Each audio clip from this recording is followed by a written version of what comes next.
बहुत सारे झुंड में महिलाओं को लेके आए और मेरे पे एक मॉब लिंचिंग की प्लानिंग की गई। मैंने ऐसा फील किया कि वो 50-40 के झुंड में महिला, और जो कि मेरे घर के सीसीटीवी कैमरा में फुटेज में वो एकदम सरासर प्रतीत हो रहा है। और मैंने देखा कि वो सारी औरतों को जो कि पैसे पे लेके आए थे वो उनको, और वो उनको इशारा कर रहे थे कि इसको मारो ताकि महिला और महिला का केस बनेगा और इसमें मतलब कि हम लोगों पे ज़्यादा मामला ना बन पाए। तो ये जो एक पैटर्न है आजकल जो चला हुआ है कि महिला पे केस करे तो वो थोड़ा केस दब जाए, इस तरीके का एक माहौल बना। और मैं काफ़ी भयभीत हुई उस माहौल को देख के कि मैं अपने घर में सुरक्षित नहीं रह पाऊंगी। अगर मैं महिला उम्मीदवार बनी, मैं वहाँ से अगर इलेक्शन लड़ती हूँ तो हो सकता है कि महिलाओं द्वारा मेरे पे मॉब लिंचिंग कराई जाए, मुझे बेइज्जत किया जाए वहाँ पे मेरे घर के आसपास। नमस्कार, आप देख रहे हैं लाइव बिहार और आपके साथ मैं अमन कुमार। आए दिन ये देखने को मिलता है कि महिलाओं के साथ सड़क पे हो या फिर कहीं और जगह उनके साथ लगातार अत्याचार किए जाते हैं। लेकिन सबसे बड़ा सवाल है कि क्या महिला सशक्तिकरण की बात जो बिहार के मुख्यमंत्री नीतीश कुमार करते हैं वो सही में है या नहीं।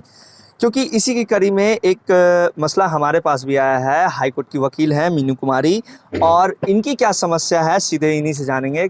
मैम, क्या आपकी समस्या जो आप हमें बुलाई? पहले तो आप लोगों का बहुत बहुत धन्यवाद कि आप लोग मेरी प्रॉब्लम को सुनने के लिए आए। समस्या यही मुझे दिख रही है कि जो महिला सशक्तिकरण की बात होती है, महिला विकास की बात होती है, महिला को प्रोटेक्शन देने की बात होती है, और हम जैसे महिला जो पढ़े लिखे समाज में आगे बढ़े और आज हाईकोर्ट में विराजमान हैं, अपना काम कर रहे हैं, उसके बाद हम लोग फील करते हैं कि हम लोग भी कहीं ना कहीं दबाए जाते हैं। और दबाया इसलिए जाता है क्योंकि हम महिला हैं। हम जब अपना मर्दों को पूरा छूट है कि वो अपना कैरियर तय कर सकते हैं, वो बाहर जा सकते हैं, अपने हिसाब से कर सकते हैं, लेकिन हम जब हमारी बात आती है तो हम इतने जगह पे पहुंचने के बाद भी, इतने ऊंची जगह पहुंचने के बाद भी अपने आप को गिरा हुआ फील करने लगते हैं जब हमें दबाने की कोशिश की जाती है। और ऐसा मैंने तब फील किया जब मैं अपने वार्ड के लिए इस बार के पटना नगर निगम के जो इलेक्शन होने वाली है उसके लिए, हाँ नेक्स्ट ईयर अप्रैल मई जून में शायद वो डेट निकालेगी। अप्रैल की बात थी लेकिन शायद आगे भी बढ़ सकती है, मई में हो सकती है। तो मैंने जब उसके लिए मैं प्रचार के लिए आगे बढ़ी तो वहाँ के जो करंट पार्षद हैं सतीश गुप्ता, उनका जो गुटबाजी जो वहाँ पे है अभी, क्योंकि वो वहाँ के करंट पार्षद हैं, तो उनका जो वो गुंडागर्दी वाला माहौल और वो जो एक दबाने वाला माहौल, उसको मैंने फील किया जब वो गांधी जयंती के अवसर पे वो झाड़ू मारने के बहाने कुछ बहुत सारे झुंड में महिलाओं को लेके आए और मेरे पे एक मॉब लिंचिंग की प्लानिंग की गई। मैंने ऐसा फील किया कि वो 50-40 के झुंड में महिला, और जो कि मेरे घर के सीसीटीवी कैमरा में फुटेज में वो एकदम सरासर प्रतीत हो रहा है कि वो उन लोगों को इशारा किए। जब मैंने विरोध किया कि मेरे गेट के आगे इतनी सारी गाड़ियाँ, ज़रूरत क्या है इतनी सारी गाड़ियाँ को किसी के घर के आगे डिस्टर्ब करने के लिए, और पूरा ट्रैफिक को जैम करवा करके एक जमावट दिखाना, पूरा जैम लगा देना।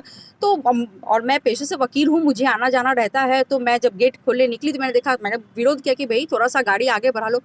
वो बिल्कुल एकदम विरोधाभासा में मेरे पे, मतलब कि कहते हैं वो कूद पड़े और मुझे एकदम दबाने की कोशिश की गई।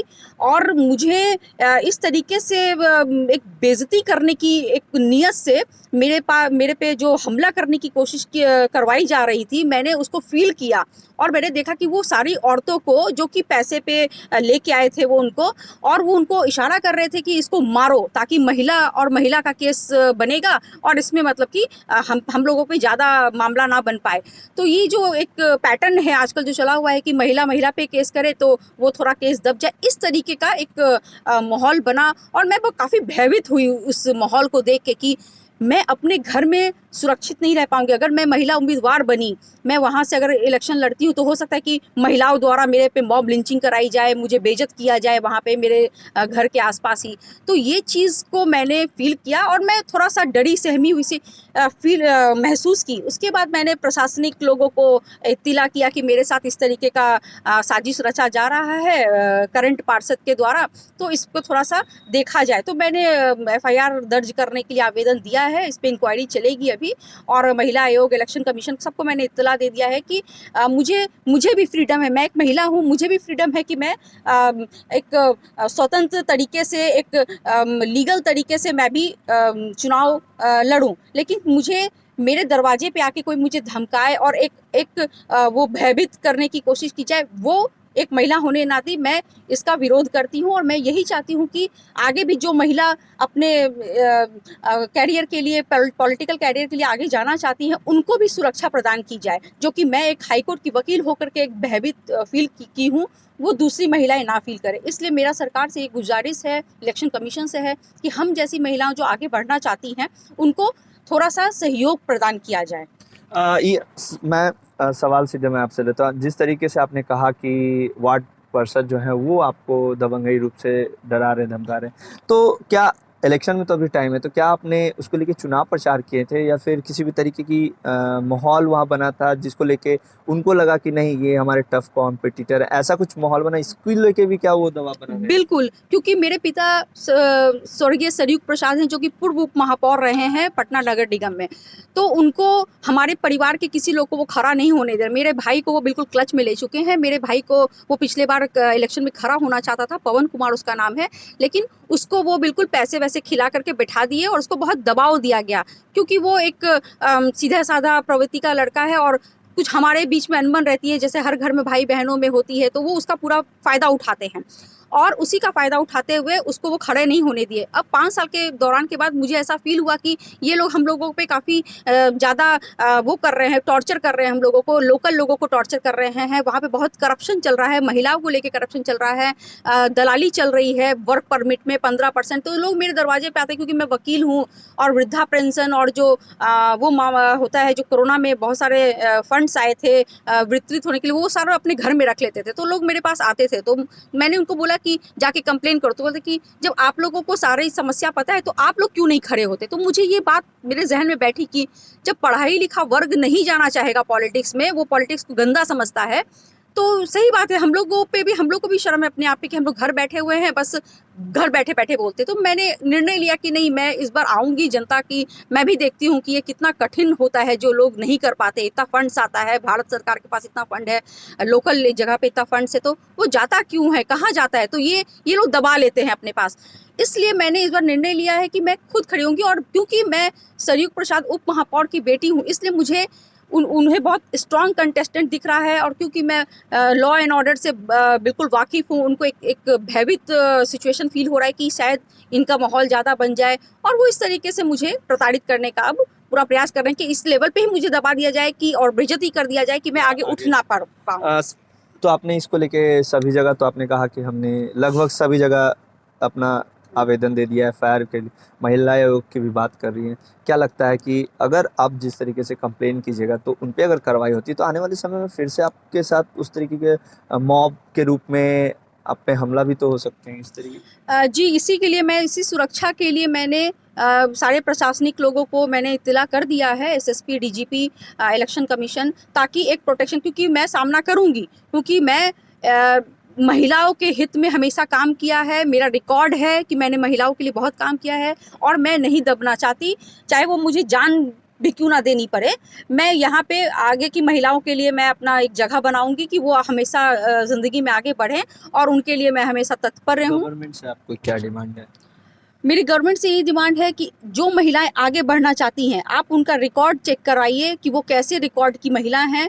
और अगर उनका रिकॉर्ड, क्योंकि मैं ये डंके की चोट पे कह सकती हूँ कि मेरा रिकॉर्ड कैसा है, मैंने महिलाओं के लिए काम किया है, तो उन महिलाओं को जो आगे बढ़ना चाहती हैं उनके लिए कुछ प्रोटेक्शन दीजिए, उनको कुछ मुहैया कराइए, किसी भी तरीके का व्यवस्था, कि वो स्वतंत्र रूप से आगे बढ़ें। और महिला सशक्तिकरण की जो बात होती है सरकार द्वारा, वो उसको ज़मीनी तौर पे उसको प्रूफ करे कि हाँ ये है महिला सशक्तिकरण। बस पेपरबाजी में ना हो महिला सशक्तिकरण, बस बयानबाजी में ना हो महिला सशक्तिकरण, ये सही रियल रूप में महिला सशक्तिकरण होनी चाहिए। वार्ड पार्षद के खिलाफ कार्रवाई की भी मांग कर रहे हैं? बिल्कुल कार्रवाई की मांग होगी, और वहाँ पे जो घोटाले हुए हैं, वो जो फंड्स में घोटाले हुए हैं, और भी बहुत सारी समस्याएं हैं, उसको उजागर करनी होगी, ताकि ये एक एग्जाम्पल सेट हो जाए कि जो भारत सरकार का जो पैसा है, जो गरीबों के लिए आता है, जो लोकल लेवल पे पार्षद द्वारा दिया जाता है, उसका सही तरीके से उपयोग हो, इसको बढ़ावा दिया जाएगा तो हम